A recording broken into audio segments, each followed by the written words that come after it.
Sweetheart. I mean, really. And they were very inspirational kind of people to me because they were, the whole concept of workplace ministry and being salt and light in the world and whatnot. I mean, the Tanners were right there.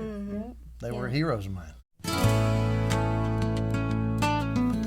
Welcome to the Stir It Up podcast, where our purpose is to encourage, challenge, lift up, and stir up the body of Christ to love and good works. Hello, and welcome to the Stir It Up podcast. I'm Michelle Dowdy. And I'm Starla Harbin. And we have a very special guest with us today who we've already been having such a great time. Yes. Mike Hedden is here with us. He owns Danley Sound Labs on the shirt. DB Engineering. And if you've been to Disney, if you've been to Sanford Stadium, if you've been to Mercedes-Benz, you have heard these Danley. Anywhere in the world. Right. Yes. All over the world. They are all over the world. So just wanted to talk to him about the business and his years of just running his business with Christian principles and what that's looked like through the years. And so we're just glad to have you with us. Yes. Glad to be here. Yes. Well, and y'all go way back because y'all back. Been reminiscing and I've been learning a lot and y'all really go way back. You have no idea. Hopefully they burned the tape because when we were doing that Larnell Harris thing, I actually tried to do a Larnell Harris thing. And you don't want to hear me try to do a Larnell Harris. You don't want to hear me try to sing Sandy Patty.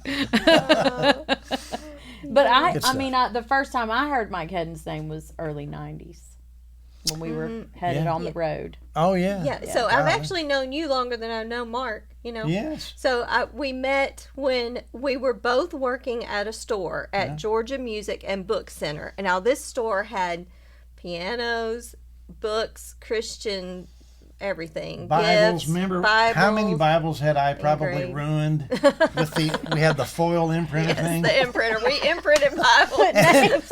and if you had just a little dyslexia, that was a problem. Well, it looked like right.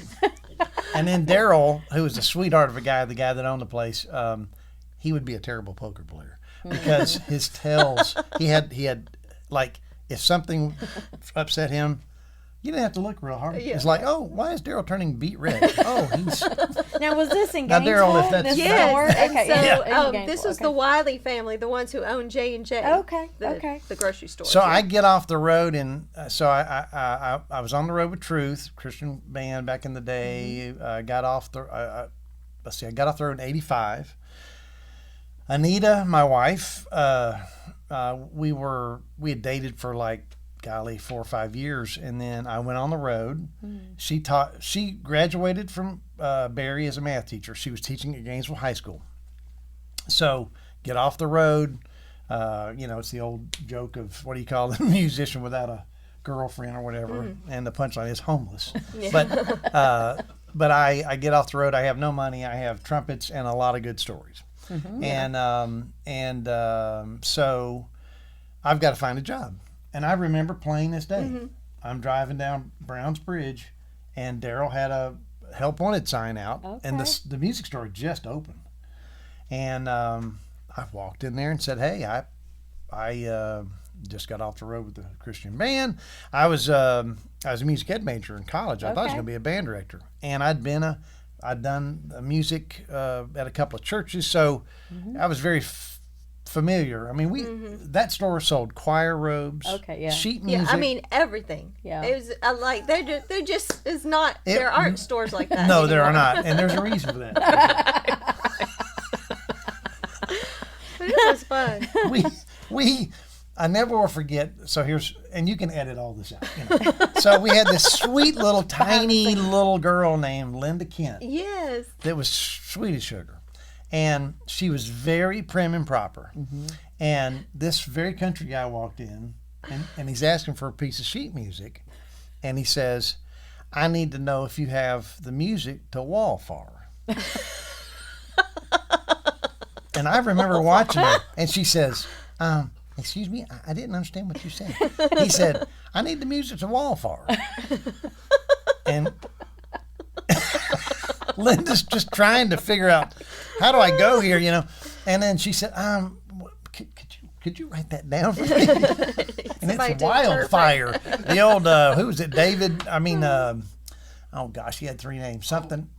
Michael James Murphy. Yeah, Michael James Murphy. Yeah. Michael James And Murphy. and every time I hear that, I hear, she came running wild far. Anyways, we have a lot of We had those. some time. Yes. Yeah.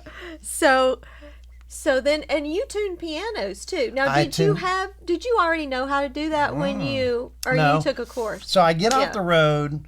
Anita's got a real job teaching at Gainesville. That's honestly kind of where my connection. So when I was on the road, we would play First Baptist Gainesville a good bit. That's where I first met Mark. I was around Mark. Yeah. Him and Tony Hamilton. Yeah. And Oh. Jimmy Yeah. Cutrell Yeah. and and Hugh. I mean, Hugh Norman was a fine trombone player. Yeah. And Hugh Norman was actually, didn't he do something at Roswell Street at one point? He was like Yes. a Yeah, long time. so and all these roads, my travels in truth, which I was on the road for like 3 years. We had I got to know some phenomenal people. People that I literally to this day are just Yeah. some of the most dear friends. And I've, as an aside, I executive produced the 50th anniversary project, which is just getting to where it's going to be released. That was in Mobile. That was in Mobile at Cottage Hill. Yeah. We did a 4.5-hour concert. Yeah. Wow. And we had so many people come back. It was Roger used to talk about, he wrote a book called In Search of a Lovely Moment. And holy Moses, there was a bunch of lovely moments. I bet. And lots of Wow. tears. Yeah, I bet. And I mean, so having gone through the process of executive producing that project, I mean, I've listened to 4 hours of music a lot. Yeah. And to show you how powerful a song can be, you listen to it to the point of you think you're getting tired of it, but yet you hear it again and it moves you to tears because it's such a powerful song, Right. And that's what we love about music in general. Yeah. It's, but so I'm on the road for almost 3 years. Get off the road, moved to Gainesville, and didn't have a job. I really kind of thought God wanted me to go back to finish my degree. I'm going to go be a minister of music part-time, and I'll be a band director. Yeah. And that was not at all in the plans. And so I go in there, talk to Daryl, and started that. And that's ultimately where I got introduced. We had a guy walk in one day, J.T. King walked in and said, hey, I was a technical services director at Crown, and back in the day, Crown International was the premier amplifier manufacturer, and it was a godly company. I mean, Clarence and Clyde Moore, totally. They were living the priesthood of the believer. I mean, it was incredible. They had an entire division called that was worked with JARS, Jungle Aviation Radio Fellowship, with Wycliffe Bible translators, and they built radio transmitters for to broadcast the languages to the various places. They had an entire division that was that had aviation. They literally bought planes and would put and JT had actually flown. Bush plane to take people back in for ministry and stuff. It's just an incredible company. And they got bought by a big conglomerate, and immediately the culture changed, and it became a shadow of what it was. And one of their key guys, Don Eager, who's a hero of mine, who's now at Word of Life Institute up in Shrone Lake, New York, which is a wonderful discipleship ministry. Don came to me one time when he knew I was starting Danley 21 years ago now. And he said, with tears, he said, I just pray that that you fulfill what Crown wanted to do. Because he said, Mike, we got so close, and then money destroyed us. And it happens a lot. Yeah. Right. But That's a heavy mantle to carry, though. it is. And You tell know, us to be what, placed on you.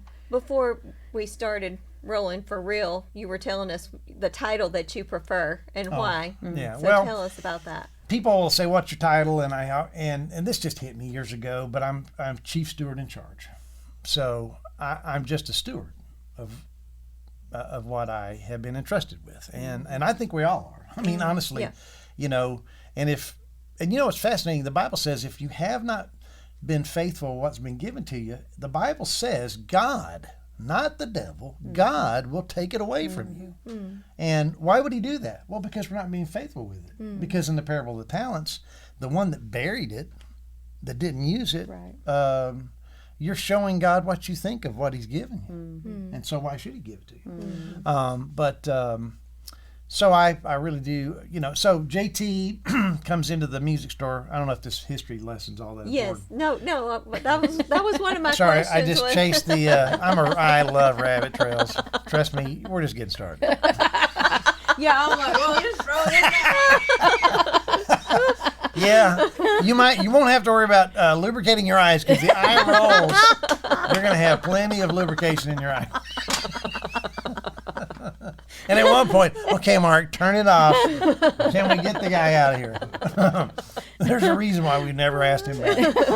But anyways, so JT King walks in, I don't know, probably 3 or 4 or 5 years after the music store started, and says, "You guys ought to start a contracting company." And we're like, and I mean, I had been around that some, and he had been the head of technical services at Crown and had worked on projects all over the world, and so that's what started it. We would ultimately, he was working for a different company here in town doing programming, and JT's family were all old Central Baptist people. His grandmother had played the organ at Central for 100 years, and just sweet folks. Yeah. But that's what ultimately introduced me to synergistic audio concepts. I mean, literally, God took my life as a professional trumpet player and whatnot, and all of those contacts, and then I meet this guy who's showing me the technical, and then you blend the two together, and that started DB integrations. Okay. It was actually originally was called DB. We had DB audio and video. It's been a handful of different names, and that company's still going good, and they're, goodness gracious, they're approaching 40 years old now. Yeah. So when did Tom Danley enter the picture? So I, as a contractor with DB, was selling a bunch of different stuff all over. You know, we were working it. Did a lot of church work. We did the Olympic rowing venue in '96. That was kind of cool. And but we primarily had a commitment to help and equip the body to communicate. That's where I met Starla and Russell. And I had so many buddies of mine that were in ministry all over the world. So that was almost like a natural lead generator. I mean, you know, I literally had to stop saying, I'd have friends that say, "Well, why don't you come to Texas?" And I'm like, "Well, I can't take care of you in Texas. Right. Yeah. You know, we want to let somebody out there help you." But so I had I had found this loudspeaker that was called Servo Drive, SPL, Sound Physics Labs. And that's like 27 years ago or something like that. And just loved the product. That was the first stuff that, That's right. with y'all. That we had. The run, the SPL runts or whatever they call it. Yep. And so I'm just a contractor, and Tom, backstory, Tom was basically a stay-at-home dad. He had 2 daughters that he was raising. Tragically, his wife had abandoned the family, and she was a severe alcoholic, and so he's raising his girls, his 2 girls, Allie and Claire, who both now work in the company with us. Okay. And they lived in northern Chicago, Highland Park area. And but what he was doing is he was generating intellectual property. Like, okay, I have this patented design. I'll give you a license to make my product, and then you pay me a royalty. Okay, simple kind of stuff. Not unlike songs or whatever. Mm-hmm. And and I was probably his biggest customer. He wasn't an owner of that company, but he was supposed to be the beneficiary of it. His mother had been a widow for several years, so he had 3 girls, his 2 girls and his mom on the same street. His daughters were the 5th generation to live on the same street. Oh my goodness! Incredible. Wow, You know? that is incredible. So the guy that owned that company though turned out was a very, very evil person. And so he wanted to renegotiate Tom's deal. So what he did was he just quit paying him. And he knew that Tom had really almost no other source of revenue. So Tom would have to come up or he would drown him. Yeah. And so I found that out, and it just infuriated me. So, and I'm an open book. I'll say all this stuff. You can cut it out later. But I'm like, yeah, but you won't. But I was like, okay, so I'm talking to Tom one day, and this is where Danley comes through. So I had met Tom working with this company, and I had seen him just very casually. He was not a friend. I mean, he would know me, but we were just acquaintances. Yeah. So I was talking to him one day about something on the phone, about an application or something, and he was really distant. And I said, Tom, what's wrong? I mean, you're not even, you're very distant. And he said, well, I really can't talk about it. And I said, well, man, I'm a Christian, and if I can pray for you, I'd love to. For now, I'm just going to say, Lord, help Tom, but if I can help you in any way, let me know. Okay. So just a few days later, he calls me up, and he spills the beans about this guy not paying him, and he's worried about losing his house.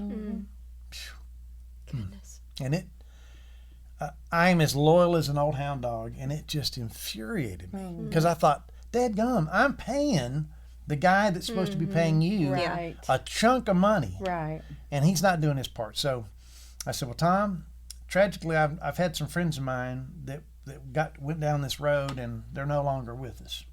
So what you need is you need to get that pressure off of you. So here's what I'm going to do. I'm going to wire you the money, and you don't have to.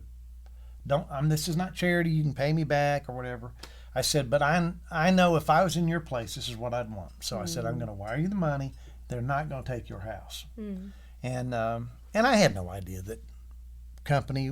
I mean, I had no intention of doing anything other than just helping him, because I knew what it felt like to feel like I ain't got any hope. Right. Yeah. And so, and it's funny because I was raised. My mom and dad are still with us. Daddy's he'll be 90, and Mom is 86. And you don't want to say 87 because she would slap me. They're both in great health. They're incredible. And I got my funky groove from my mama. My mother's this little white woman who loves, like, we would sit at home, y'all, and we would watch Soul Train. And we would sit at home, like she walked in one day and she said, Michael, I want you to hear this. And it was Willie Mitchell's Soul Finger. And I'm like, man, I got a funky mama. I didn't know what funk was. And I'd sit in there on that naugahyde couch and whoop the fool out of it playing the drums, And if you got just right, you could kind of get a couple of different sounds off the couch, But oh my goodness. So why am I telling you this? Danley. Danley. Yeah. Tom. So I'm like, No hope. come back. Yep. So we are. I'm sitting there thinking, if I was in a position where, the point is, I was raised in a very blue-collar, lower middle class, honestly. I mean, I lived in a single-wide trailer for a period of time when I was in high school and whatnot.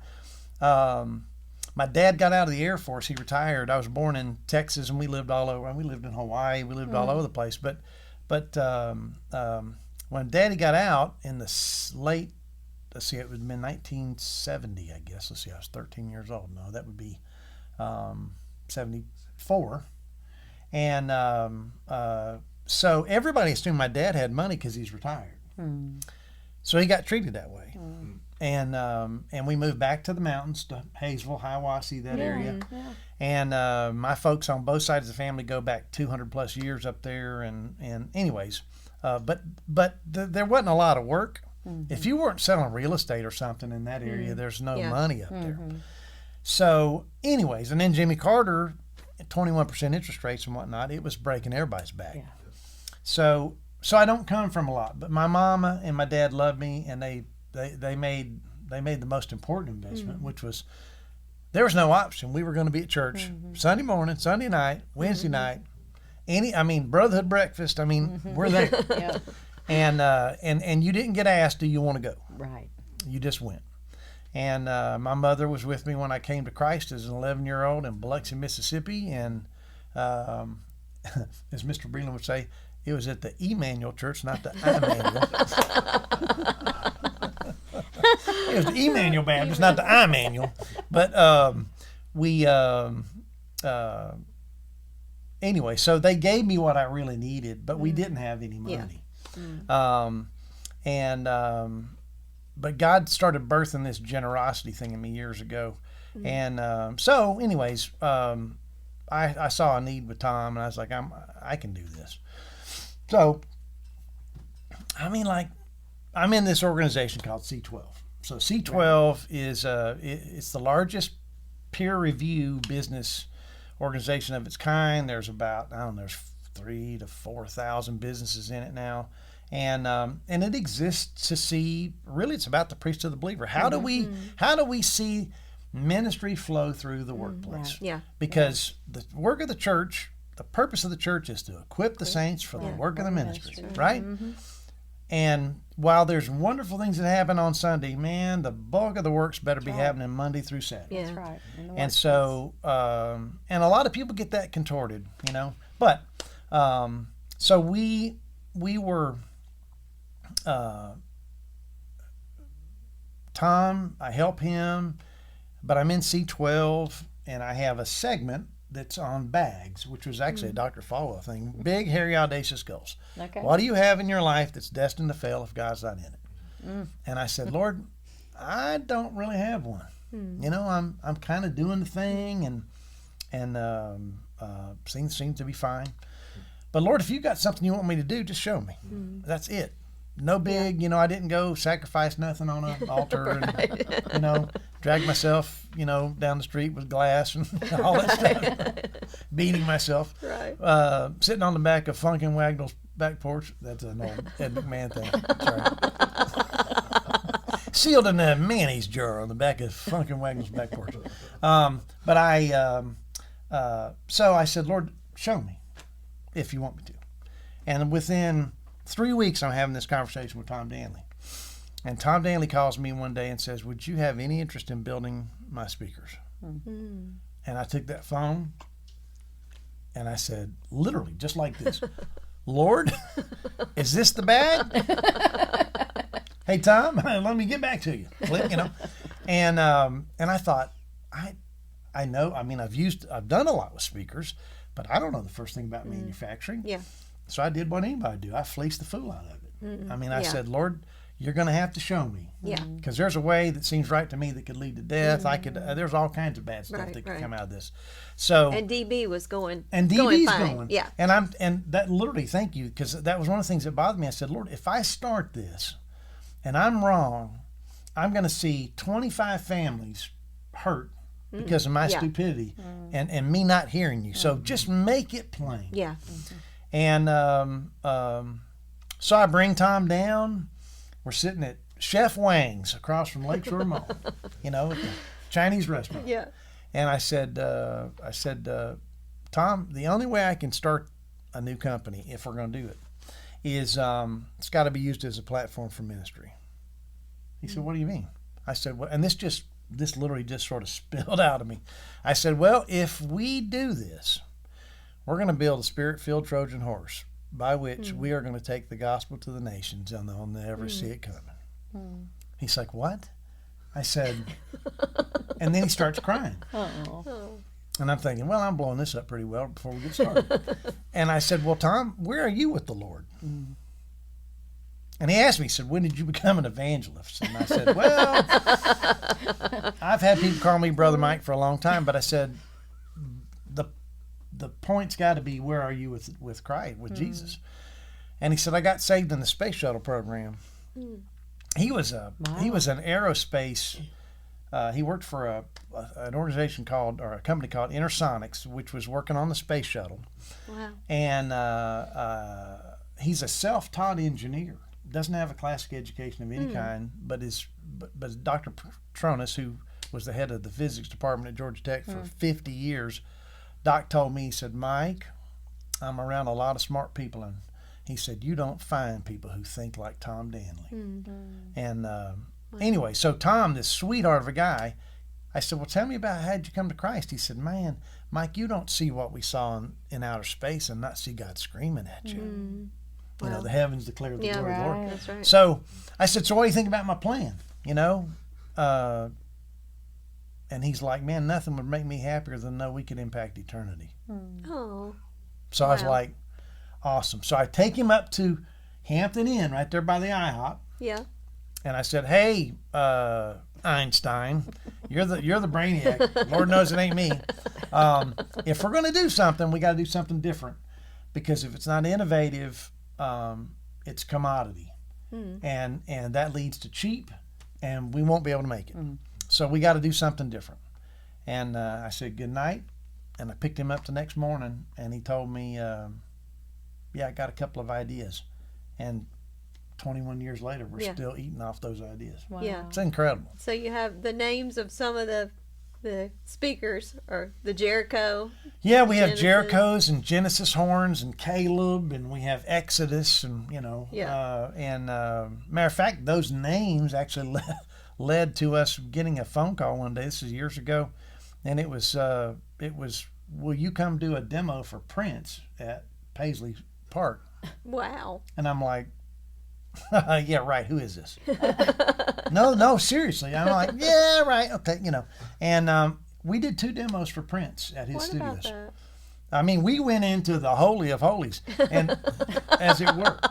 And you talk about a funky little man. Golly, Ned. Yeah.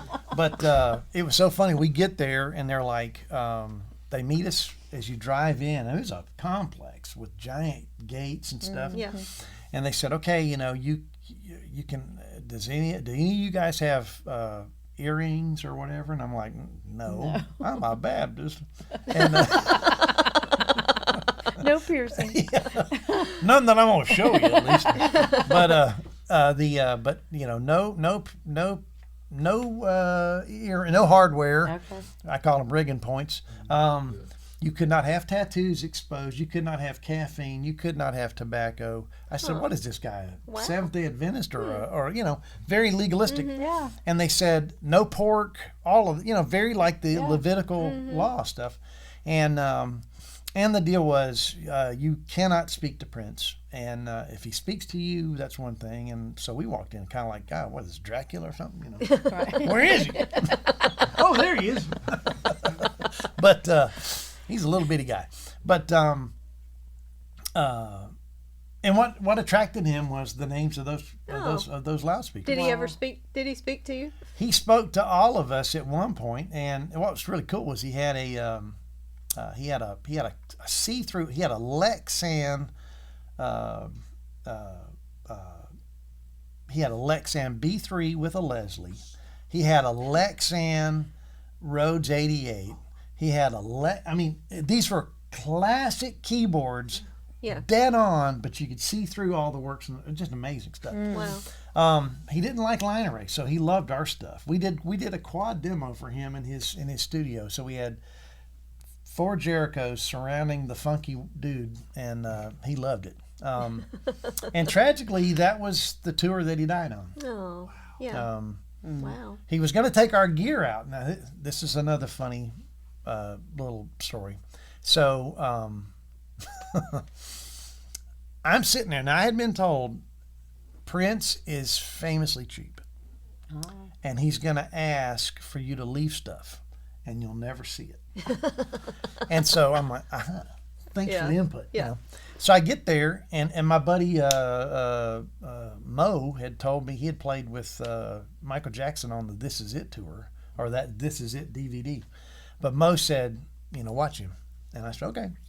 So sure enough, we get asked, hey, man, we love your stuff. It'd be great if you guys could leave it. I'm going to take it out on this short leg of this tour, blah, blah, blah. And I came back saying, well, when are we going to get paid? And how are we going to get paid? And they never could commit. And I said, well, you know what we're going to do? We're going to take this home, and then when we get those details worked out, we'll bring it back. And I said, because here's the deal. I got a friend of mine, Mo, that was one of 2 keyboard players on the This Is It DVD. And I said, those guys at that rehearsal, they were going to get paid when they went to O2 or whatever in London for that arena. And so that's the highest selling documentary of all time, and none of the performers got a dime of it on that video. I said, so let me ask you, what's to say the same thing that happened to Michael Jackson couldn't happen to Prince? He could drop dead. Oh, no. So the joke around town is, I killed Prince. Oh, no. Prophet Mike Hedden, send all correspondence to... I spoke what is not as though it is. Praise God. But I didn't kill him. I just... Right. You all. Sorry. Oh, goodness. So Yeah. where were we? Yeah, the notes are gone. Told you we're done. So we start Danley. You started Danley. Yeah. And the verse that was really given to me, Proverbs 22:29. Do you see a man skilled in his labor? He'll stand before kings. He'll not stand before obscure men. Yeah. And Prince, and I've got a picture of our loudspeaker with the Queen of England in front of it. I've got, and the names that God has blessed us to be in front of, from, whether it's IMAX or Cirque du Soleil or Disney or Nike or Walmart or we've done 100 Division I football stadiums. We've done the majority of the top 10 capacity stadiums in the country. We're doing Tennessee right now. It's the 7th largest stadium in the world. And every time, and here's another one. So I'm at Bryant Denny, University of Alabama. The hallowed grounds of, Bell Bryant and all that stuff. And I get a phone call to come do a Genesis horn demo, and I go over there, and they'd spent a bunch of money on a brand new audio system, and the story I was told was that Nick Saban heard it and hated it, and said, "There's no energy on the field. You guys got to do something about this." And this is the first year he had been hired. So I get a phone call, and it wasn't our stuff that was in there, but anyway, so I go over there and do this demo, and they loved it. And so, but I'm standing there doing this demo for these people, and I've got everybody but Saban on the field. I mean, I've got 30 people behind me, and I keep saying, or I keep hearing, who the hell is he, and where the hell did he come from? What the hell, blah, blah, blah. And I just had all these hell references. And I said, and I just heard the Lord tell me, plain as day, you testify of me. I said, yes, sir. So I just turned around. I had no idea. You can tell. No idea what's coming out of my mouth. And I said, hey, fellas. They looked at me and I said, it ain't about hell. They're like, what? I said, well, you keep talking about hell. I said, do you even know what hell was made for? It's for the devil and the angels that fell with him, and it sadly awaits all those who die without Christ. It ain't funny. It ain't cool. And I'll assure you my speakers don't come from there. I said, the Bible says every good and perfect gift comes from above, coming down from the Father of lights. In him there is no shadow of turning. I said, so I'd appreciate it if you'd give credit where credit's due. It's not about hell. It's about heaven. And they looked at me like, oh my gosh, who let this bozo in, But he makes nice stuff, And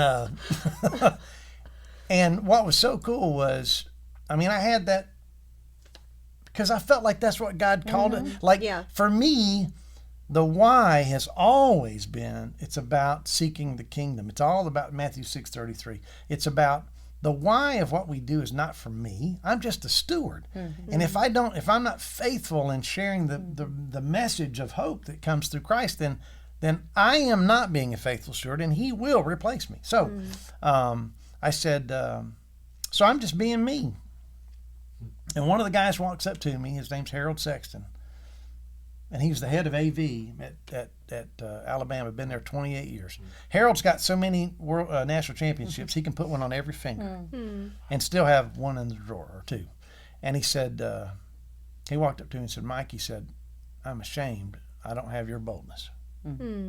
I said, well, Harold, you don't need my boldness. I said, dude,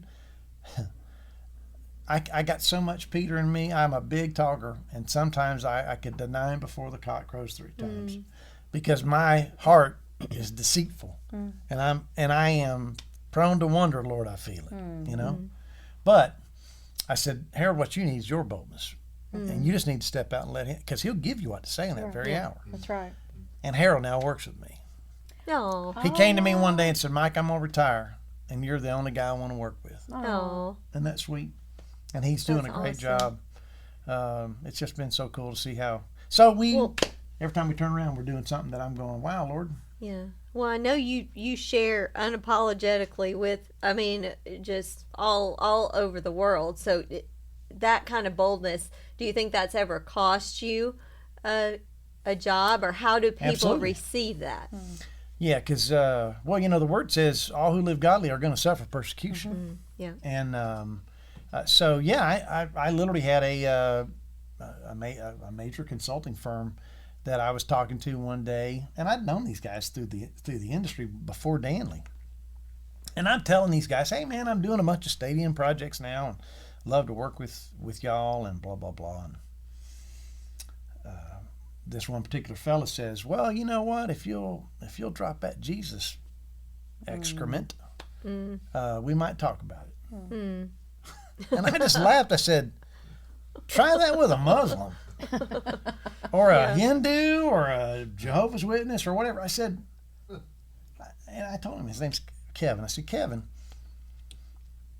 I don't exist and you don't exist if not for Jesus, because the Bible says in him and through him are all things made, and without him was nothing made. I said, so if that's a prerequisite for you to specify my product, that I'm going to deny the one that called me and made me, then just understand that it's an emphatic, ain't going to happen. Right. But I said, but hear me loud and clear, buddy. I'm going to see you in the workplace. Because God's going to put me in a place. And not too long after that, we're sitting across the table at Mercedes-Benz. And God's put me in front of he prepares the table for us in the presence of our enemies. And that guy's not my enemy. I pray for him. I've wept over him because he's lost. And God gave us Mercedes-Benz much to their chagrin. And I just laughed and thought, see, look what God can. Right. There's a door no man can close, and there's a door no man can open. That's right. And you know, we've been blessed through our efforts to I mean, we've got.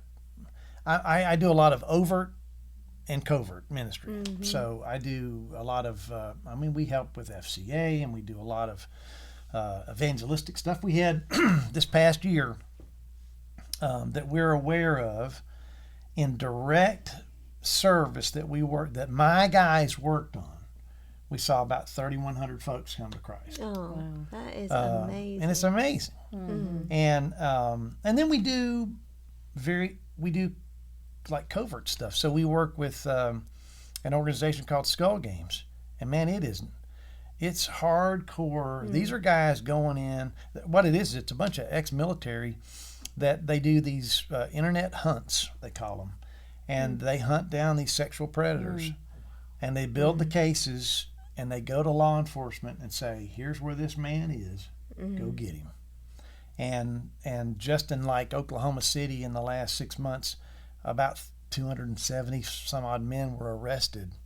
And these are, you know, I've got one princess. I've got Allie, who's you know, my daughter, who's, and then I've got 2 little granddaughters, and I think, how could you allow that? I mean, we all want to be Liam Neeson, who in Taken, who goes in there and just puts just lays everybody out, you know. Well, so Skull Games allows us to help do that, and that guy that founded it is a Christian and feels like God called him to it. It's a very, very, golly, it's a dark place, because what you see going on, there are right now on the internet, not the dark web, just the internet, there's almost 400,000 ads for sex, and so much of it are people that have no control. They're being trafficked. Right.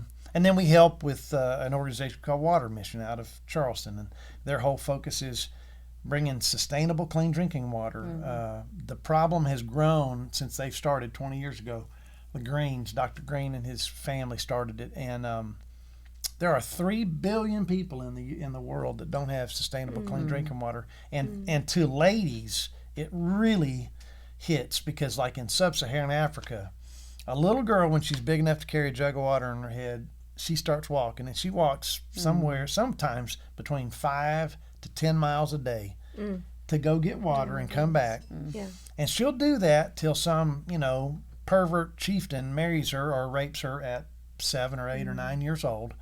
And then she'll carry water the rest of her life. Well, with Water Mission, they can come in and put sustainable, clean water in the village, and overnight, those little girls can now go to school. Yeah. I mean, it's just it's generational changes. Yeah.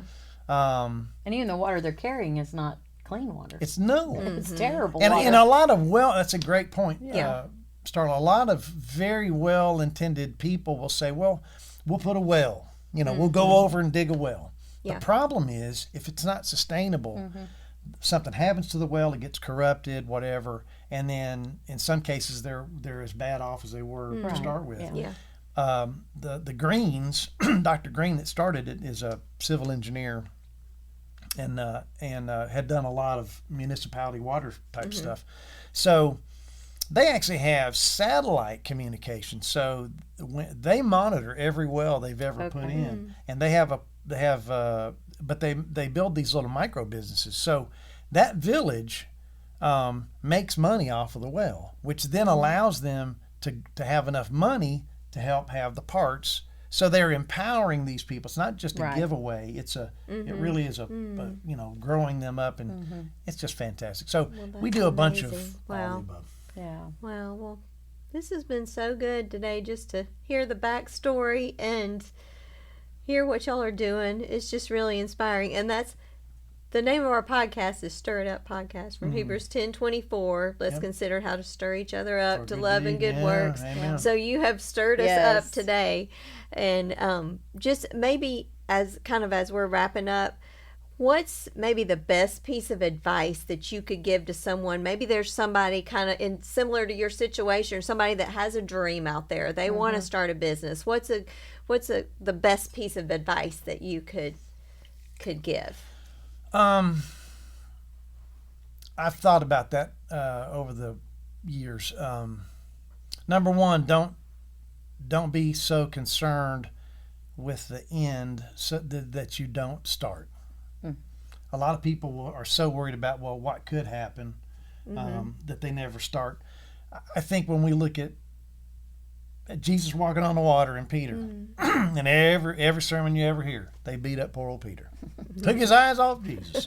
There he was falling in the water. Well, you know what? Best I can tell, he's the only man that walked on water. Everybody else is in the boat. Right. And You they're had to all, get out of the boat, Lord, yeah. don't you care that we drown? I'm sitting in the boat with you. I mean, I don't know what in the world's wrong with you people. I might have picked some better wrong people. But, so Peter, I want to live my life where I'm not afraid and I'm getting out of the boat. Right. Yeah.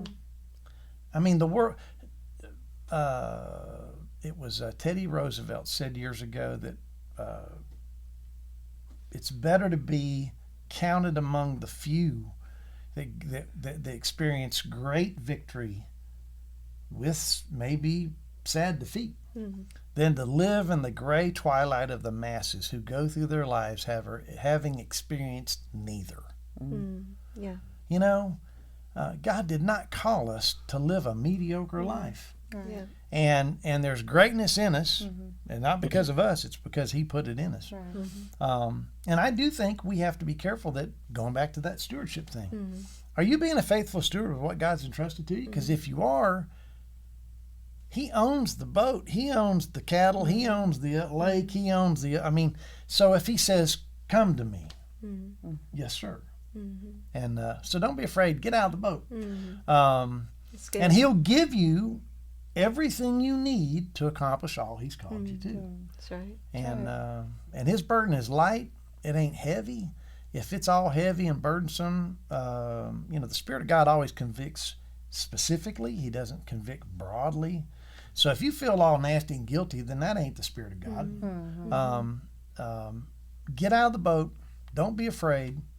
I love the fact that, how many times do you see when anything happens, you hear peace or you hear fear not? Why? Because our nature is fear. Right. Exactly. Yeah. Anxiety. Lord, don't you care that we perish? They said, and he's like, oh, ye of little faith. And then he says, stop or hush. And the wind just. Right. And I love that song, be still my soul, the Lord is on your side. The end of that says, talks about the wind still knows his voice when he walked among us. I just butchered that, but the fact of the matter is, that voice that said, that spoke the world into existence, and that world that said, peace be still, and that voice that said, Lazarus come forth, and that voice that said, it is finished. He's the one that said, come to me, all you that are weary and heavy laden, and I'll give you rest. And I've called you and ordained you. Like one of my favorite passages, and I'll hush, Ephesians. That's what I was going to ask you. What's your favorite Okay, passage? that's good. Yeah. I got a pile of them. You ain't got time. But I do love, we are his workmanship, created in Christ Jesus for good works, which he ordained beforehand that we would walk in them. So how can I take credit for something that That's right. it's his workmanship, Yeah. right? And so all we're doing is walking in the works that he's called us to. Yeah. And again, I don't. So if God's called you to something, don't be afraid, because the one that spoke the world into existence is going to make that stuff plain for you too. No, that's such a good word. word. Good So word. Good way to end. Well, and I had not mentioned this to you, but Wait, let's just see how this goes. behind the door number 2, it's a new car. So when we have guests, or every episode, we share a recipe, some kind of recipe. I did not tell you this, but I have seen pictures of the Hedden's Low Country boil. Yeah. Would you like to share what goes on with the Low Country Well, the boil? local, the funny thing is, what I do, like my specialty is, I'm a steak guy. Okay. But I like a low country Okay. boil too. Lay it on us. Okay, so first of all, starts with a great piece of meat. Yeah. And I use locally grown beef. David Sharpton who's the David. Yeah. What a great guy. He was at Hebron for years, and he's been at Maysville, and now David has sort of he's retired sort of. He's a dear friend. But they have an amazing cattle farm, and I get a beef from him about every year. So you take a really good piece of meat. The key is I do a dry rub, and I actually dry rub, and I let them sit for almost a week. Wow. Not outside. Right. In the refrigerator. Okay. That would be it. Anyway, so you start with a great piece of meat. You dry rub it, and then I have a pellet grill. So you cook it for like an hour at like 220. Bring it up slow.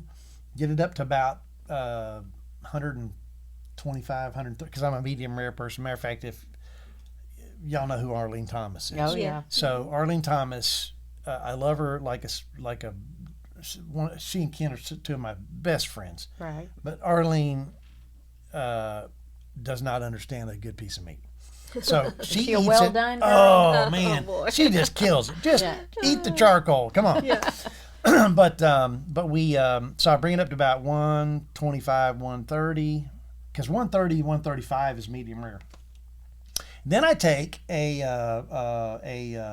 got a torch, and you put butter on top of it, and you Okay. sear it, and man, it puts Oh. a charred edge like a Oh, crunchy on it. nice. Oh my gosh! So you guys So need how to come much over. butter? All I can put on there. Okay. Like I grab a stick, Okay. and it is fantastic. So Okay. y'all, I mean, seriously, podcast or no, you're welcome to come to my house anytime, and I'll cook you a steak. If I'd known you was coming, I'd have baked a cake.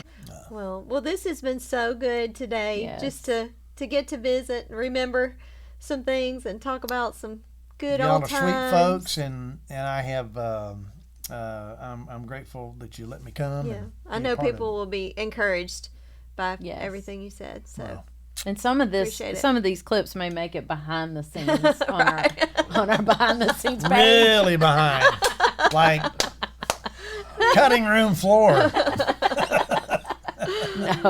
No, it was wonderful content. Thank you, Well, Mike, thank you. for being on the podcast You're today. quite welcome. much. My pleasure. We'll see y'all next week on the Stirred Up Podcast. All right, y'all are sweet. Thank you for joining us today. May the grace of the Lord Jesus Christ and the love of God and the fellowship of the Holy Spirit be with you all.